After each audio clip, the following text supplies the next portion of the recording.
welcome back to the Elyse DeLucci show. We're in my living room on the Upper East Side of Manhattan. And of course, if you haven't guessed, it's me, Elyse. How are you doing? It is episode 40. It's season 2. I've been talking about this for weeks. Like, when does the season 2 start? I should know. I should have looked it up. I don't. But guess what? Today I decided it's season 2. I think probably 40 episodes is long to start a second season. But say la vie. Here we are. How are you doing? How are you? Let me tell you how I am. I just put on lip liner to feel better about myself, you know? Because I'm going around like a Shonda mess, okay? A Shonda mess, which I think is a Yiddish word, like that I learned from like my Jewish friends when I was growing up. And I love them all because I went to more bar and bat mitzvahs than I did communions and confirmations. And hard to believe knowing that I'm from Staten Island, but yes, it was true. And, you know, I'm just walking around all day long. Every day I have the same routine. I wake up, I take a shower, I do my makeup, I do my hair, and I put on whatever schmata for the day. But then I sometimes forget to put on lip liner because I just get busy. I jump on a call. I don't want to look like a second-rate hua on my conference call with like brown lip liner, you know, and no lipstick. So I try to class it up, slap a little Vaseline on or some chapstick. But then if I'm doing the podcast or if I'm having a call with a friend or if I just feel like, you know, being my normal self, I will, you know, and not the work chameleon, I will put on the lip liner. So I just did that, and I'm feeling breezy. Anywho, fact of the day. Okay, you know how plain food, yes, airplane food, tastes so disgusting? I read that once you're in flight, you lose up to 30% of your taste buds. Apparently, the elevation in the airplane has a detrimental effect on your ability to taste things. So I'm thinking, wait a second, is this why the plain food tastes so shitty? Because even if you sit in the nice seats and they give you like the nice food, it still tastes kind of shitty. Apparently, dryness, you experience dryness, obviously, at a high elevation as well, you know, and low pressure. And apparently that those two things combined not only makes your skin a little miserable, it reduces the sensitivity of your taste buds. So if something's sweet or something salty, it's less by 30%. Less sweet by 30%. Isn't that funny? I still think plain food is probably shitty, although but full disclosure, I do look forward to going on the plane when they serve food, or when they did serve food, I should say. When I go to Europe, there's meals on the plane. I never get the meat option. You know, I like a vegetarian option because, God forbid, you get sick. You have to deal. You want to go deal with that tiny bathroom? You want to deal with it? I mean, is that not misery? Can you imagine getting food poisoning on an airplane in that thing? Did that ever happen to you? Oh my God. First of all, the thought about shitting my brains out on a plane is so horrific to me. Or even worse, throwing up, having to bend down and leaning over that bowl. Oh, I can't even think about it. So how are you doing? How are you doing? It's almost Super Bowl. It's Super Bowl this weekend. Super Bowl is coming up this weekend. I'm not a big sports person, but I like the convivial festivities around sports. Anytime there's anything that involves trays of food, I love to be there. It's nice when you're celebrating when you're watching the Super Bowl. And I don't even mind the whole thing, like, you know, guys are guys. They're like, we need to watch the game. But sometimes you watch it with the guys and then the girls, and, you know, sometimes the girls, they're doing their own things, and the girls sometimes watch the show too. But I like that kind of thing. I like being around all the food. I like the girls in the kitchen. I do like to watch the Super Bowl. I do sometimes get into it. After I got divorced, I got more into it, which is kind of hilarious because it was like when you're married, you know, it's like you obviously, you know, do those kind of things maybe together. And when I was married, I was like, nah, no interest in the Super Bowl. None. But then after, I was like, you know, this is actually kind of exciting. But I love the commercials. I love the halftime. I love the whole thing. I love the food. I love a 6-foot hero. That's what I love. Do you like a 6-foot hero? I die for a 6-foot hero. Six-foot hero, excuse me. If you don't know what that is, it's a giant hero sandwich, you know, on Italian bread. That's 6 feet long. Yes, I know you know what it is. And I like a half American hero and a half Italian, or I like a half a chicken cutlet Parmesan hero or something like that. I don't usually get that though. I usually get the cold cuts. I also like wings. So I found this recipe for wings. I didn't make them yet, but I want to tell you what it is because it looks so easy. And there's nothing that I like more than things that are easy that seem so fancy. They're called mustard soy chicken wings. So this is the best part. You just take a bowl and you throw all these ingredients in. You marinate the chicken. You put it in the fridge for a few hours. And then you put them under the broiler in the oven. This is what's in the bowl. A quarter cup of lemon juice, 4 tablespoons of mustard. They say preferably Chinese mustard. By the way, I read this in the paper. And I'm going to make it because I think it looks good. So a half a cup of lemon juice, 4 tablespoons of Chinese mustard, 4 tablespoons of soy sauce, 1 teaspoon of chili or chili oil. I don't have that, so I will not put that in. A teaspoon and a half of ground turmeric, a half a teaspoon of 5-spice seasoning, 16 chicken wings, and if you want, some scallions. All you do is you throw all this stuff in the bowl together, mix it up with a spoon, pour it on the wings. I should say, put the wings in a Ziploc bag, put the marinade in there, put it on a plate in the fridge anywhere from 3 to 6 hours. When you're done marinating, all you do is you put them on a broiler pan in the oven, and you broil them for 15 to 20 minutes, and then you're done. Honestly, they sound delicious. I don't usually like hot things, like super spicy things, and I usually like traditional wings, with the buffalo sauce. Oh, I love buffalo sauce. I love the celery. I know you like that too, the celery. Oh, come on. I just love it. I love it. I have something funny to say about that. But, you know what? Crispy, soyish, mustardy, Chinese-y tasting wings sounds delicious to me. I don't have Chinese style mustard in my house, but I do have enough packets that I've saved from takeout to use for it. So it's only 4 tablespoons. What is that, like 5 packets? I got that. I got it on lock. That's what I'm going to be doing. I'm going to be making those for Super Bowl Sunday. Sounds delicious. I don't have the scallions, and I don't have the chili oil. That's okay. 5-spice seasoning, though. Do you carry that? Do you like as if you are the supermarket? I'm curious if you carry that. It's a Chinese seasoning, or I don't even know if that's PC to say, but I think I have it. Mine is by McCormick, and it's called Chinese 5-spice seasoning, if I remember. And I like it. I like it a lot. This is what in Chinese 5-spice seasoning: cinnamon, fennel seeds, peppercorns, and cloves. It's good. And in Chinese cuisine, they use this seasoning for meat and fish or whatever. So sometimes I put it on chicken and then I drizzle a little olive oil on the Chinese 5-spice seasoning and I put the chicken in the oven. That's how I do it. But anyway, mustard soy wings. Let me tell you something. When I was separated from my husband the first time, I'm actually divorced, but I was obviously separated before I got divorced.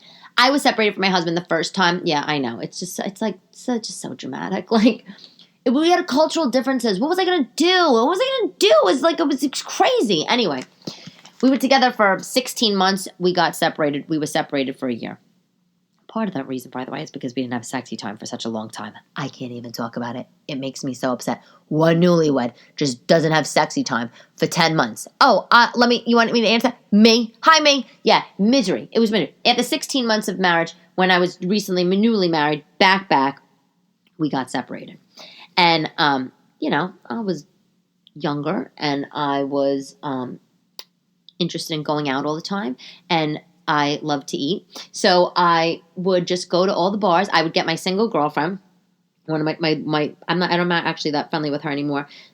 We lost touch over the years, but one of my then single girlfriends, and we would go to the bars that would have wings deals, chicken wing deals, and we would drink beer and have 10-cent wings. There used to be this bar down on Avenue C. I can't remember it, but they used to have a 10-cent wings night on a Wednesday night, and I used to go ham on those wings. I used to love it because that's exactly what you should be doing when you're separated. You know what? When you're separated from your husband and you're in your mid-20s, what you should do if you want to go find a new husband or just have fun is you should go to find all the pubs in Manhattan and go find the 10-cent wing nights, and you should eat all the wings and you should drink all the beer. That's exactly what you should do. I mean, really, I was so bloated after the first 3 months of being separated. I looked like a heffalump. You could roll me down the streets of Manhattan. Okay, I didn't care. I loved wings so much.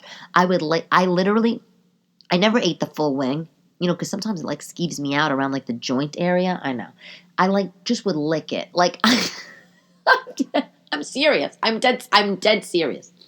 Anyway, my friend that I was with when I used to do that with her, she was fun. We traveled together. We did some fun things together. She's one of these friends though. And not though, I shouldn't say this because I love everybody, but she gets annoyed. She annoys me. You know why she annoys me? Because first of all, she nitpicks everything. She's a nitpicker. She nitpicks every little thing. Every guy she went on a date with, she nitpicked. Always found something wrong with them. And she always like was a one-upper. Like anything you did, she like wanted to one-up. And you just like, I was tired, and I'm tired. And and men don't like that, by the way, which is probably why she might die a spinster. And listen, I think the girl, she's a beautiful girl. She's lovely. I hope she finds somebody, but we wound up losing touch because I couldn't deal with that kind of pressure in my life. The nitpicking, the judging. When I thought I was getting back with my ex, when I was done being separated, I guess you could say, there was all sorts of commentary. I just can't. Anyway, anywho. You know what we did do together, I should say? We went to an ashram. I should tell you that story one day. I'm not going to do it now, but I think I watched Eat, Love, and Pray or read the book or something like that. And, of course, I was like, I'm Diane Lane, who, by the way, is Barbara Streisand's daughter-in-law. I was in a complete depression when that happened. So, yeah. Is it me or birthday cakes getting ridiculous? Ridiculous. The other day, there was a Zoom birthday for a kid. And, so the parents, whatever, they had a cake. And, watching the Zoom from afar. The kids are excited, whatever. And the cake looked like it should have been on the Great British Bake Off. The cake was phenomenal.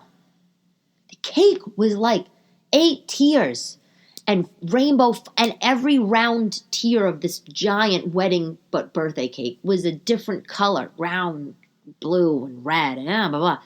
And then it had, characters all over it made of the fondant.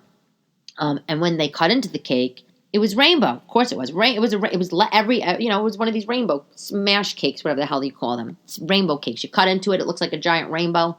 Confetti throws up out of it, whatever it is. Sprinkles, it barfs out sprinkles. When did this happen? Because let's talk about this.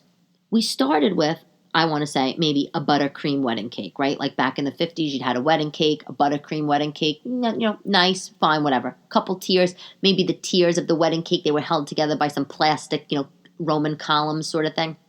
Then we moved on to the fondant wedding cakes, the smooth white cakes everybody loves.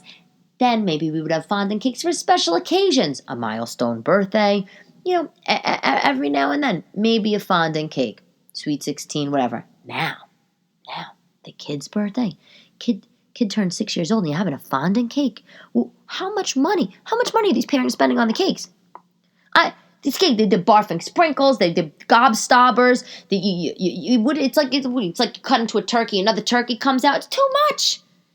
Everybody's doing this. And then here's the thing though, that your kid sees this elaborate cake, and then it comes time for their birthday, and then you gotta deal with this. Like, Mommy, why don't we have a cake like that? Why don't we have a cake like Susie? Oh, I don't know. Maybe Susie's mom moonlights as a pastry chef. That's why. It's just like, please, you're hurting us all. You're hurting. And then there's a mother. Okay, there's a mother that I know. She had a cake for her kid. Kid turned 7. She had a Louis Vuitton cake. Now, listen, great if you're turning 21 or 16 or, I don't know, 35 or, hey, I don't know, a divorce party. But, like, for your 7-year-old, a Louis Vuitton printed cake, what are you telling that kid? I mean, please. Dying over it. Dying. So, my girlfriend, she called me up. I feel bad for her. She, like me, had 2 C-sections, and she has a scar, as I do, and you might too, and she's dating, and she is so shy of her scar, being in the boudoir. And you know what? I get it. Does this happen to you? I mean, it must happen to you if you're married. Yes, of course. your husband understands. He knows what you've been through, and you still might be shy. I have a friend, she had a bunch of kids, and she said when we went out that she's every time she told me when we went out, was it, I don't know, 8 months ago, that when she's in the bedroom with her husband, she always wears something, like the tank top or a lacy camisole. She just doesn't want him to see her stomach, and that's her husband who adores her. So imagine if you're single. Literally, how miserable. How miserable. For me, my scars, I have the worst skin. It's like my skin just scars forever. It's one of those kind of skins, I actually had fractional laser on my scar. It's I don't know if you've had this, but it's a treatment that you could you go to the plastic surgeon, dermatologist usually, and it's like a gun kind of thing, and it's just like the sort of laser they use for hair removal, but they put it on the scar. And it supposedly reduces the appearance of scars, acne scars, surgery scars. What it does, it removes the outer layers of the damaged skin. But when you first get fractional laser done, I should say that your scar's worse. Like your scars looks bloody. Because it breaks the blood things or blood vessels. Honestly, I don't even know what the technical term is. But basically, your scar looks like all bloody and horrific. It looks like someone just took a machete and sliced your stomach open again. And then, though, that clears up within a couple days, and then the scar does get lighter. It really does work, fractional laser. I've had that done, not because I was so self-conscious of my scar, just because my scar just is a dark scar. It's just not one of these scars that looks like it's going to be silvery or skin tone anytime soon. I don't even think in 17 years it's going to be like this. But my girlfriend, her scar's not even that bad, but she had the 2 C-sections. She has the scar, and she's dating, and she's dating a guy, no children, and he's never dated a mom before, and she really likes him, and this is where she's at. She does not want to take off her clothes. She does not want to take off her clothes. She does not want him to see the scars, and even worse, he doesn't really, like to do certain positions that you would see maybe a scar. I feel bad for her. I do. I feel bad for her. So she's telling me this. What should she do? I don't know what to tell you. I'm like, if I were you, I would just, I don't know. One, talk to him about it, right? What are you going to do? What are you going to do? Talk about it. Talk to him about it. Explain to him that your body you grew 2 human beings inside your body, and your skin stretched and stretched out, and then they were you had your major stomach surgery to give birth to these children, and he should be lucky that you didn't have him out the vag, because then it might be a loosey goosey roast beef curtain situation, and nobody wants that. It is what it is. It happens, of course, but so he should be happy. And I said, just tell him. And what's the worst he's going to say? If he loves you, he's not going to give a shit. And she said a couple things here and there, and he says, oh my God, I'm so in the moment. I don't even look at that. I don't even pay attention to that. But, I think it's half his issue of not maybe saying, oh my God, you look amazing enough. And then I think it's also half her issue for not being so open about, maybe her insecurities and stuff. I think you just got to tell people. But you know what? I said to her, why don't you focus on what your body can do instead of how it looks? You know what I'm saying? I mean, I don't know if that's going to be so easy, considering the fact that there's a certain limitation with positions, but you got to focus on the positives. I also said, go buy yourself some cute camisoles. First of all, Uniqlo. I think I've talked about this store, when I first started the podcast. Uniqlo, big Japanese store, big chain. They make these shirts, Airism, that's their line, and they come in these little tiny packages. They're not $8 or $9, whatever. They make these camisoles. They're almost like a nylon-y material. I have a million of them. I wear them literally under my clothes in the snow when I'm cold. I wear them under a suit jacket. Just these little camisoles. They make V-necks, scoop necks, and they're perfect for this kind of thing. You wear that. You wear a little boy short, or a pair of cute thongs, and, whatever. But the thing is, when you go on social media specifically, or when you're watching show, everybody, it's so easy to compare your body because there's all these idealized images of other women. Everybody, for the most part, everybody's you see really in the mainstreams, looking hot to trot. God forbid you even try to turn on The Bachelorette or some shit like that, or Bachelor. Everybody looks like a Barbie doll. It's completely unrealistic. So, I said, look, if he loves you, he's not going to give a shit. And if he loves you, really, really loves you, he's going to listen to you and he's going to work with you on it because that's what it's about. So, I'm not going to be so, dismissive and be like, pull yourself together. But at the same time, it's like, So one of my friends told me about this thing. Oh, God. So ridiculous. It's called dickatyourdoor.com if you're curious. Basically, dickatyourdoor.com. No, this isn't an advertisement. You could send a friend or yourself a giant chocolate penis. They come in all different shades. You can get a big black one, a big white one, a yellowish kind of colored one. It's disgusting. Honestly, it's disgusting. This is the equivalent of sending somebody a glitter bomb. Well, let me say this. If you get divorced, I think dickatyourdoor.com is a great idea. If you have a friend that's going through a divorce, send her a chocolate dick. And then that's better than a glitter bomb. You know about these glitter bombs? I don't know the website or anything, but a few years ago I heard about this thing. What a horror. Basically, you do it to your worst enemy. There's a website and you go and you, for however much money, $10, $20, they put a giant envelope, manila envelope together and they fill the whole thing with glitter and you mail it to somebody and they open it up. You rip open the manila envelope and glitter everywhere. Can you imagine? Oh, God. Yeah, but dick at your door, which then, of course, reminds me of that, my girlfriend who had a guy that whatever he called his penis, I can't even remember. And then I was talking to her and I was like, oh, yeah, that one time that this guy calls it the baloney pony. And then these comments on the post were hilarious. Pork sword. I've heard a pork sword before. A skin flute. Ew. Whatever man calls his, brajol a skin flute, he just has to go. That literally sounds so disgusting. That sounds criminal to me. A skin flute. Ugh.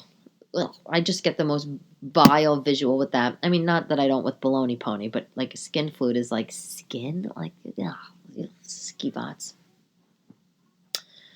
There's a 29-year-old guy that started a sperm donor Facebook page. I just felt like I should tell you about that.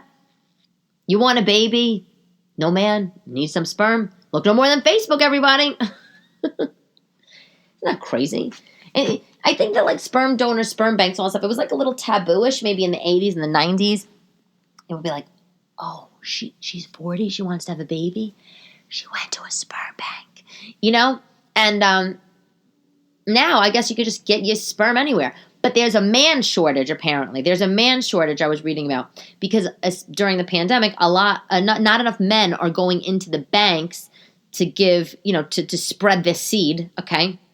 But the demand for sperm is up because people are seeing that they can work from home and their company is more acceptable and cool with it and it's kosher. So these people that maybe have not considered a baby in the past are now saying, well, hey, if I could work from home, I could totally become a parent. So there's this guy, he's a 29-year-old kid. He's in California and he started a Facebook group. It's called Sperm Donations.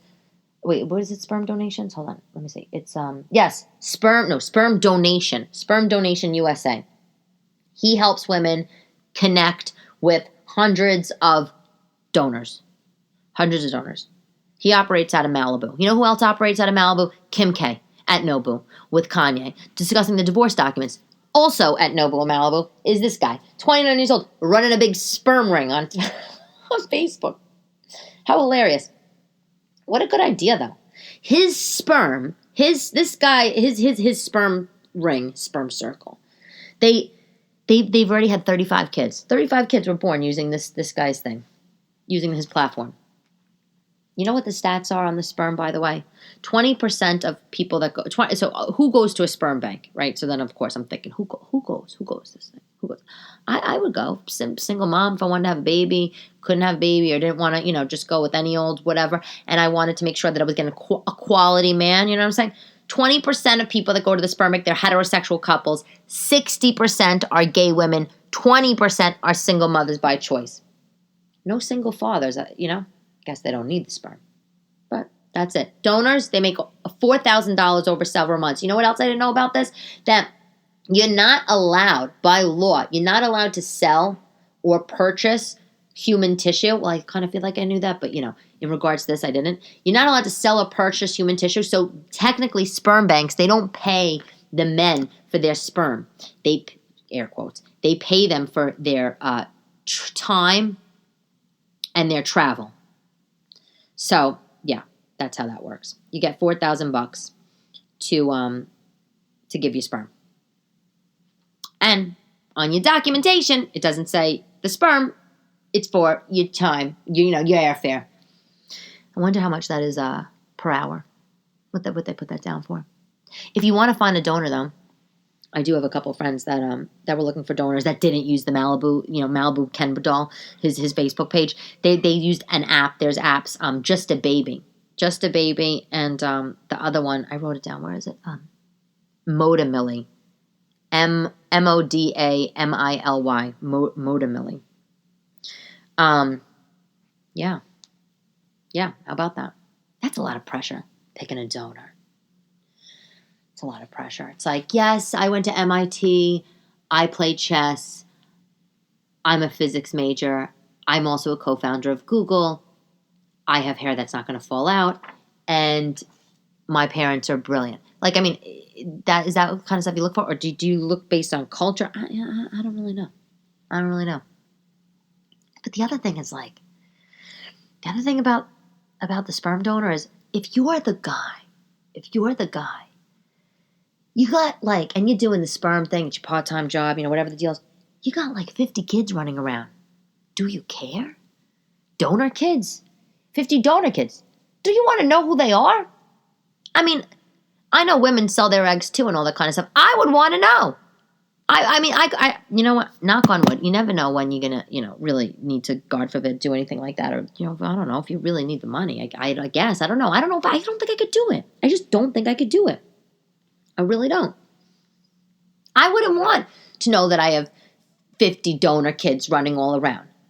And if you were a sperm bank child, well, these people obviously have it all sorted out. They all have it on lock. But what do you tell your kids? Do you just say that say you're a lesbian couple and you decide to go to a sperm bank? What do you tell your kids? You say if they say when they're 5, 6, 7, where's daddy? I know how my kids ask me about getting divorced and all that kind of stuff, which is hard. But what do you say when they say where's daddy? I mean, when they're older, like in their 13, 14, and do you say, well, mommy, you're two mommies, we love each other and we want to have a baby, whatever, and so we go to a place where we could pick a daddy? Is that what you tell them? What happens when they find out the semen and egg story in health class, and they're like, I have two mommies, did you mommy go to the supermarket, pick up some juice and then drank it and that was the end of that, I don't know. I don't really know. I don't think it's that. I wouldn't be worried at that part, what the communication is with the child and all that. I would be more focused if I was the guy, thinking that I have 1,000 kids running around in this earth. So, we talked about Dick at Your Door, which could have been the product of the day, but nah, that's more campy. Do you know the Manolo Blahnik Hangisi? That shoe? The Manolo Blahnik Hangisi? This shoe is the one that Carrie Bradshaw, famous shoe, Google it, Hangisi, Hangisi, if you don't know it. This is the blue shoe that Carrie Bradshaw wore on her wedding day. The royal blue satin with that big, beautiful rhinestone rectangle at the top of the toe. Well, those shoes are delicious, and I'm a fan. And I do have some Manolos, but I do not have that shoe. And I was thinking, I'm not getting married. I have nowhere to go. I don't need a satin shoe like that. But wouldn't it be nice just to have a pair or a flat pair, just to take out of the closet and just give it a spin around the house. And I'm about to tell you a real deal secret right here, okay? Are you on AliExpress at all? Alibaba. We talked about Alibaba a couple weeks ago. Jack Ma's company. Richest man in the world, Jack Ma, who's now missing. But Alibaba does a lot of wholesale stuff, B2B sort of commerce website, but AliExpress, and they have other divisions. AliExpress is, they do B2B too, but they also do business to consumer. So you can buy things on AliExpress it comes from China, that you might not be able to buy like on Amazon. And one of these things is a pair of fake Manolo Blahnik Hangisi shoes, and they're branded. So here's the thing. I'm going to, if you want to know, just, you're going to have to message me. I could send you, I could literally send you the link if you're interested, but you go to, this is how you find them. You go to AliExpress.com and you type in women's, it's so ridiculous. I say this all the time, these names. Women flat shoe, satin, flat sole, pointed wedding shoe, rhinestone buckle. Then they come up. These are the flat version, so not the heels. They're the flat Manolo Hangisi version. They are $39. It's $5 to ship to the USA. They come in like 9 colors. They come in all the sizes. Chinese shoe sizes are different than American or European. So I am a 9, a US 9. In Europe, I wear a 39 or a 40. In China, I'll wear a 41. Usually like a 41 here might be an 11. But in China, a size 9 is a 41. So I didn't get them yet. Full disclosure. I ordered them. And I'm waiting for them to come. And when I get them, I'll tell you about them. But you know what? I'm so excited because, listen, I don't give a shit that they're fake Manolo Blahniks. The fact that they're branded, it's kind of actually appealing to me. And I don't, I don't know. I don't usually do stuff like this. First of all, I don't usually buy shoes from China. I don't usually buy shoes online, period. I have to go to the store and try them on. My feet is sensitive. I usually only wear like leather shoes or like plasticky sort of like Havaiana sort of flip-floppy things. My feet are sensitive. But you know what? I don't give a shit. They look beautiful. For $39, I'm wearing them around the house. I'm going to be like Blanche Devereaux. I recommend. And, how fun. You can go into Bergdorf Goodman or Saks or ManoloBlahnik.com or whatever the websites are, and you can go and you can buy these shoes, and you can buy them for $800. Or why don't you just go buy the fake version? Who gives a shit? Who cares? I don't, that's for sure. And when I wear them, I'll do a TikTok and I'll tell you. But fake Manolo Blahniks, Hangisi, they're branded. I don't think they come in the box, but I will let you know. $40. Please. Whatever. I hope they're leather. I really do. They might not be, but that's okay. Question from the audience. Oh, it's a closed question. I love this. Hi, Elyse. Which lingerie did you talk about on your podcast to buy on Amazon? I forgot. Thank you. Oh, how cute is this? Oh, and make another episode. I need it for my ride to work. Okay, love you. I talked about a couple in the past. One is, who knows these names? Ecour. That's a brand. Ecour. Ekouaer. This brand I found on Amazon. Other girls have written to me and say, oh, I love this brand too. They make like the softest pajamas, like little nightgowns, pants and a top. So soft. The other brand that I like on Amazon is a brand called Avid Love, Avid, AVID. They make a bra. They make they make sexy stuff, and they make a bra and underwear set with a garter belt that I really like. This is it's called the Avid Love Women's Lingerie Set with Garter Belt. Sexy bra and panty underwire lingerie sets. Can't deal with these names, but the garter belt is wide. It's like 5 inches wide, so it hides your mom's stomach is basically what I'm saying. And that I love it. And you know what? The material is fine. The material is fine. It's $20. So Avid Love is one of the brands I've spoken about. Ecour is one of the brands I've spoken about. If you guys like hearing about the fake Manolos and other things that we could find on Alibaba, let me know. I have a ton of stuff I've been ordering from there. I'm like a junkie. And it's so cheap. Listen, I bought lingerie from AliExpress for $2. That's right, $2. And let me tell you, it's banging. I'm done with Victoria's Secret. You're dead to me. Closing it out with the quote of the day. Excuse me. Tory Burch. Speaking of shoes, Tory Burch. I'm always perpetually out of my comfort zone. Tory Burch, I'm always perpetually out of my comfort zone. Of course you are, because you're a fashion mogul, and if you want to do anything daring in this world, you can't be comfortable. You have to feel uncomfortable to grow and be. And that's her quote. I'm always perpetually out of my comfort zone. Tory Burch. That's all for today's episode of the Elyse DeLucci Show. Thank you, as always, for listening. Season 2, baby, we're here. Episode 40. I am going to pitch this to the radio stations. Hey, if you know anybody that works at a radio station, hit me up. We'll talk. Okay. Oh my God. I want to tell you something else before I forget. Maybe we should talk about the next one. I'll tell you. Some girl on TikTok, she writes me and she's like, hey, Elyse, I'm from Staten Island. You have anybody set me up with? And I'm like, I do, actually. So listen, if you want me to try to help you, try to set you up with people, I have a lot of friends. Ping me. Okay. Thank you for listening. Spotify, Apple Podcasts, Follow me on Insta. I post more personal pics on Insta. And of course, TikTok. And I will talk to you later. Ciao, ciao.